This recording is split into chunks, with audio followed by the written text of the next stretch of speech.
इस एपिसोड के शुरू में हमें यह सीन देखने को मिलता है जब सुल्तान गद्दारों को सबके सामने पेश करके उन्हें उनके अंत तक पहुंचाने वाला होता है। ये वो गद्दार होते हैं जो इस्माइल बे के साथ गठजोड़ में शामिल थे। सुल्तान के साथ खड़ा अली बे कहता है, हम तुम लोगों को मर्द समझते थे लेकिन तुम लोग नामर्द निकले। हम तुमको पहाड़ समझ रहे थे लेकिन तुम मिट्टी निकले। तुम लोगों को हमारे सुल्तान महमद ने पगड़ियां बख्शी लेकिन तुम लोगों ने क्या किया? उस नाफरमान इस्माइल के पीछे जाकर हुक्मरानी की रिवायत से गद्दारी कर ली। जुल्म पर खामोश रहना शैतान का काम है और तुम लोगों ने शैतान वाला काम अपनाया, शैतान के बच्चों। फिर अली बे कहता है, मेरे सुल्तान, फैसला अब आपके हाथ में है। सुल्तान कहता है, इस्लामी शरीयत हमें तहकीकात करने का हुक्म देती है। फिर सुल्तान अली बे से सवाल करता है कि क्या ये लोग मुझे कत्ल करने वाले मंसूबे से वाकिफ थे जो मंसूबा इस्माइल ने बनाया? अली बे जवाब देता है, जी मेरे सुल्तान, सब जानते थे लेकिन खामोश थे। आपके दस्तरखान से रोटी खाते रहे और साथ ही साथ आपके मरने का इंतजार भी कर रहे थे मेरे सुल्तान। गद्दारे की आग में ये भी बराबर के शामिल हैं। सुल्तान कहता है, तो फिर ये लोग उसी आग में ही जल जाएं जो इन्होंने खुद भड़काई। ये कहते हुए सुल्तान जैसे अपने हाथ का इशारा करता है तो उधर जल्लाद उन गद्दार सरदारों के सर कलम कर देते हैं। फिर ये सीन आता है जब खलील पाशा जानूस पाशा के पास चल के जा रहा होता है और जाके कहता है कि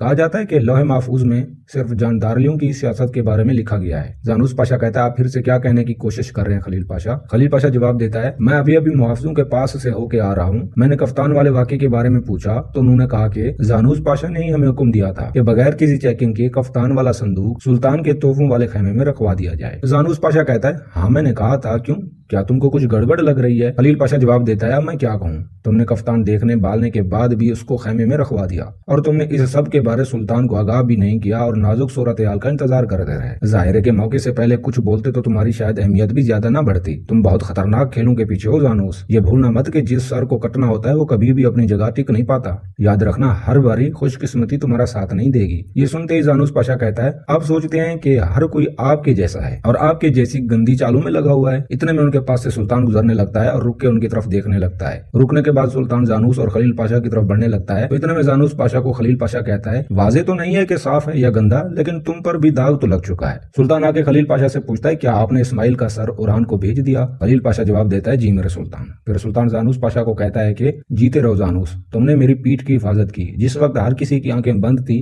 तुमने अपनी आंखें खुली रखी। ये सुनकर जानूस पाशा कहता है कि शुक्रिया मेरे सुल्तान। सुल्तान जानूस पाशा के हाथ पर थपकी देके कहता है, विजारत में जाके अपने फराइज दोबारा संभाल लो, आपकी कोशिश लाजवाब थी। ये सुनते जानूस पाशा कहता है, जी मेरे सुल्तान, जो आपका हुक्म। फिर सुल्तान वहां से चला जाता है। फिर सीन आता है कुस्तुनतुनिया का, जब जुस्तियानवी दिमित्रियोस और याकूब गुलाम के हमरा येनिचेरी में सुल्तान के फौजियों को मारने के बाद कुस्तुनतीनोस की तरफ आ रहा होता है। जब वो कुस्तुनतीनोस के सामने पहुंच जाते हैं तो जुस्तियानी याकूब को आगे बढ़ने का इशारा देता है तो याकूब सहमा हुआ खड़ा रहता है। जुस्तुनियानी इशारा करता है कि चलो चलो, तो फिर याकूब उनके साथ आगे बढ़ता है। ये तीनों कुस्तुनतीनोस के सामने खड़े हो जाते हैं। तो कुस्तुनतीनोस कहता है, मुझे यकीन था कि तुम इस काम में कामयाब हो जाओगे। जुस्तुनियानी कहता है, मैंने तुमको वो दे दिया जो तुम चाहते थे। फिर कुस्तुनतीनोस जुस्तानवी से पूछता है, तो अब तुम्हें लो में लीनो चाहिए होगा। अगले एपिसोड का स्टार्ट यहीं से करेंगे। ये एपिसोड कैसा था कमेंट्स में जरूर बताइएगा। अगर ये वीडियो अच्छी लगी है तो इसे लाइक जरूर कर दीजिएगा। मिलते हैं अगली वीडियो में, तब तक शत श्री अकाल, नमस्ते, अल्लाह हाफिज।